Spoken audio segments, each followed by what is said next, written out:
مفتی صاحب، فطرہ کس آدمی کو دینا چاہیے؟ محمد ایاز سہارنپور۔ بھائی ایاز، فطرہ اس آدمی کو دینا چاہیے کہ جس کے اوپر خود زکوٰۃ دینی واجب ہوتی ہے، یعنی جو صاحب نصاب ہوتا ہے اس کے اوپر ہی صدقۃ الفطر کا دینا بھی واجب ہوتا ہے۔ عام طور پر لوگ یہ سوچتے ہیں کہ ہر مسلمان کے اوپر صدقۃ الفطر لازم ہوتا ہے۔ اگر ایسی بات ہوتی تو پھر جو غرباء ہیں، مساکین ہیں اور مستحقین زکوٰۃ ہیں تو پھر ان کو زکوٰۃ کیوں دی جاتی؟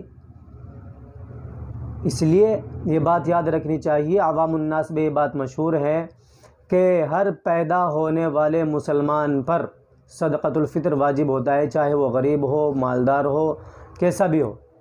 شریعت نے ایسا نہیں کہا ہے۔ مسئلہ یہ ہے کہ صدقۃ الفطر اس شخص پر واجب ہوتا ہے جو صاحب نصاب ہو۔ البتہ اتنی بات ہے کہ زکوٰۃ کی فرضیت کے لیے صاحب نصاب کے ساتھ ساتھ حولان حول یعنی ایک سال ان چیزوں کے اوپر گزرنا شرط ہے، جبکہ صدقۃ الفطر کے واجب ہونے کے لیے حولان حول سال کا گزرنا شرط نہیں ہے، بلکہ اگر عید الفطر کے صبح صادق کے بعد کسی آدمی کے پاس اتنا مال آ گیا کہ وہ صاحب نصاب بن گیا تو اب اس کے اوپر صدقۃ الفطر واجب ہوتا ہے۔ اب صدقۃ الفطر، بہت سے لوگ یہ سوال کرتے ہیں کہ جی بیوی کا صدقۃ الفطر کس کے اوپر ہوتا ہے، بچوں کا کس کے اوپر ہوتا ہے؟ تو یاد رکھیں کہ بیوی کا صدقۃ الفطر شوہر کے اوپر شریعت کے حساب سے واجب نہیں ہوتا۔ اگر بیوی کے پاس اتنا مال ہے کہ وہ صاحب نصاب ہے تو اس کا صدقۃ الفطر خود اسی کے اوپر واجب ہوتا ہے۔ اسی طریقے سے جو اپنی نابالغ اولاد ہیں ان کا صدقۃ الفطر والدین کے اوپر ہوتا ہے، خاص طور سے والد صاحب کے اوپر۔ اور ایک سوال عام طور پر یہ کیا جاتا ہے کہ جن لڑکیوں کی شادی ہو چکی ہے وہ اگر اپنے میکے آ جائیں، اپنے گھر آ جائیں تو ان کا صدقۃ الفطر شوہر کے اوپر ضروری ہوتا ہے یا والدین کے اوپر؟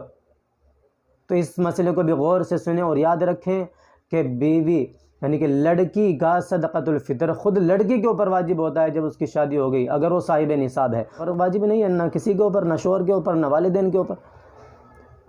یعنی کہ عام طور پر یہ سوچتے ہیں کہ اگر والدین کے گھر میں ہے تو والدین کے اوپر ضروری ہے، اور اگر شوہر کے گھر میں ہے تو شوہر کے اوپر ضروری ہے۔ البتہ اگر یہ حضرات دے دیں تو ادا ہو جائے گا، اپنی بچی کی طرف سے، اپنے بچوں کی طرف سے ادا ہو جائے گا، اور اللہ تبارک و تعالیٰ کی طرف سے ثواب اور اجر ملے گا۔ اب یہ صدقۃ الفطر کن کو دیا جاتا ہے؟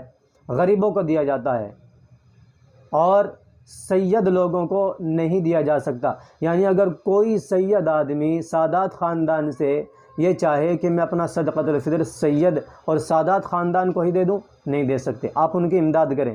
کیوں؟ اس وجہ سے کہ وہ آل رسول ہیں، نبی کریم علیہ السلام کے خاندان سے ہیں، ان کے عزت اور عظمت کا تقاضا یہ ہے کہ ان کو زکوٰۃ فطرے کا پیسہ نہ دیا جائے بلکہ ان کی امداد کی جائے۔